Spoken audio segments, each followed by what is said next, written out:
रापी से उठी हुई आंखों ने मुझे क्षण भर टटोला और फिर जैसे पतियाते हुए स्वर में वो हंसते हुए बोला, बाबूजी सच कहूँ, मेरी निगाह में न कोई छोटा है न कोई बड़ा है। मेरे लिए हर आदमी एक जोड़ी जूता है जो मेरे सामने मरम्मत के लिए खड़ा है। और असल बात तो ये है कि वो चाहे जो है, जैसा है, जहाँ कहीं है, आजकल कोई आदमी जूते की नाप से बाहर नहीं है। फिर भी मुझे ख्याल रहता है कि पेशेवर हाथों और फटे जूतों के बीच कहीं न कहीं एक आदमी है जिस पर टाँके पड़ते हैं, जो जूते से झांकती हुई उंगली की चोट छाती पर हथौड़े की तरह सहता है। यहाँ तरह तरह के जूते आते हैं और आदमी की अलग अलग नवैयत बतलाते हैं। सबकी अपनी अपनी शक्ल है, अपनी अपनी शैली है। मसलन एक जूता है। जूता क्या है? चकत्तियों की थैली है। इसे एक आदमी पहनता है जिसे चेचक ने चुग लिया है। उस पर उम्मीद को तरह देती हुई हंसी है, जैसे टेलीफोन के खंभे पर कोई पतंग फंसी है और खड़खड़ा रही है। बाबूजी, इस पर पैसा क्यों फूंकते हो? मैं कहना चाहता हूँ, मगर मेरी आवाज़ लड़खड़ा रही है।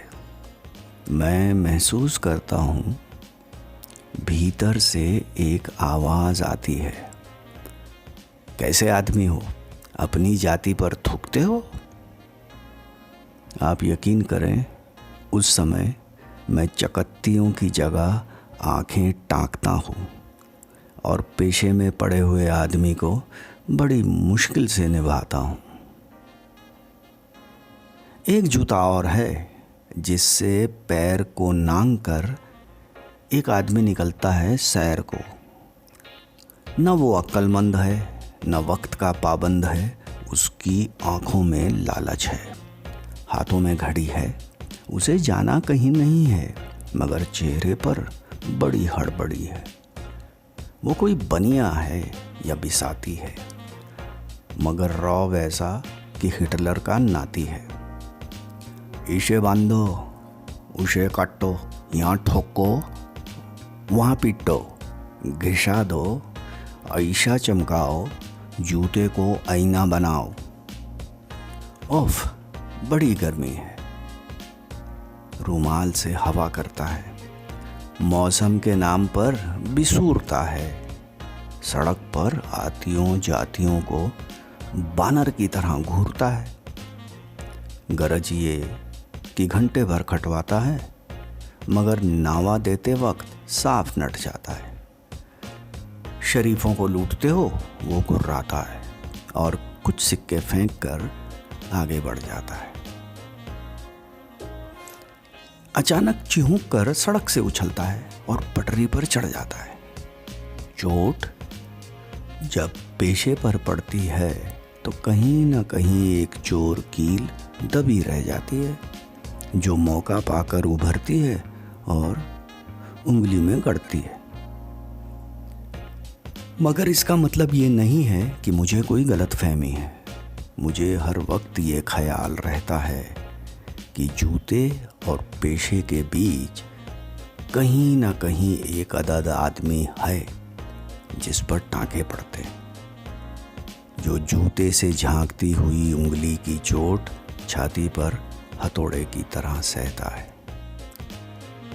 और बाबूजी, असल बात तो ये है कि जिंदा रहने के पीछे अगर सही तर्क नहीं है तो राम नामी बेचकर या रंडियों की दलाली करके रोजी कमाने में कोई फर्क नहीं है।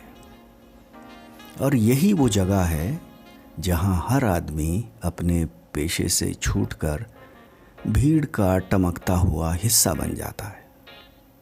सभी लोगों की तरह भाषा उसे काटती है, मौसम सताता है, अब आप इस बसंत को ही लो, ये दिन को तांत की तरह तानता है।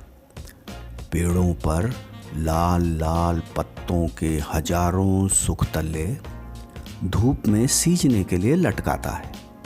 सच कहता हूँ, उस समय रापी की मूठ को हाथ में संभालना मुश्किल हो जाता है।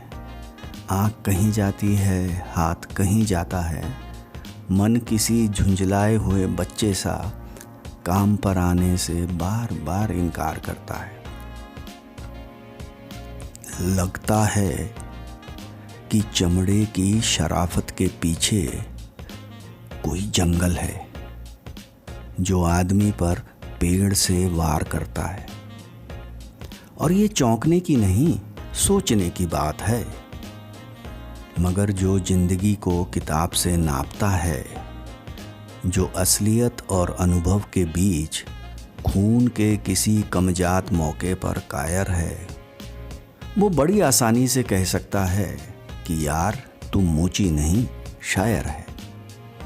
असल में वो एक दिलचस्प गलतफहमी का शिकार है, जो ये सोचता है कि पेशा एक जाति है और भाषा पर आदमी का नहीं, किसी जाति का अधिकार है।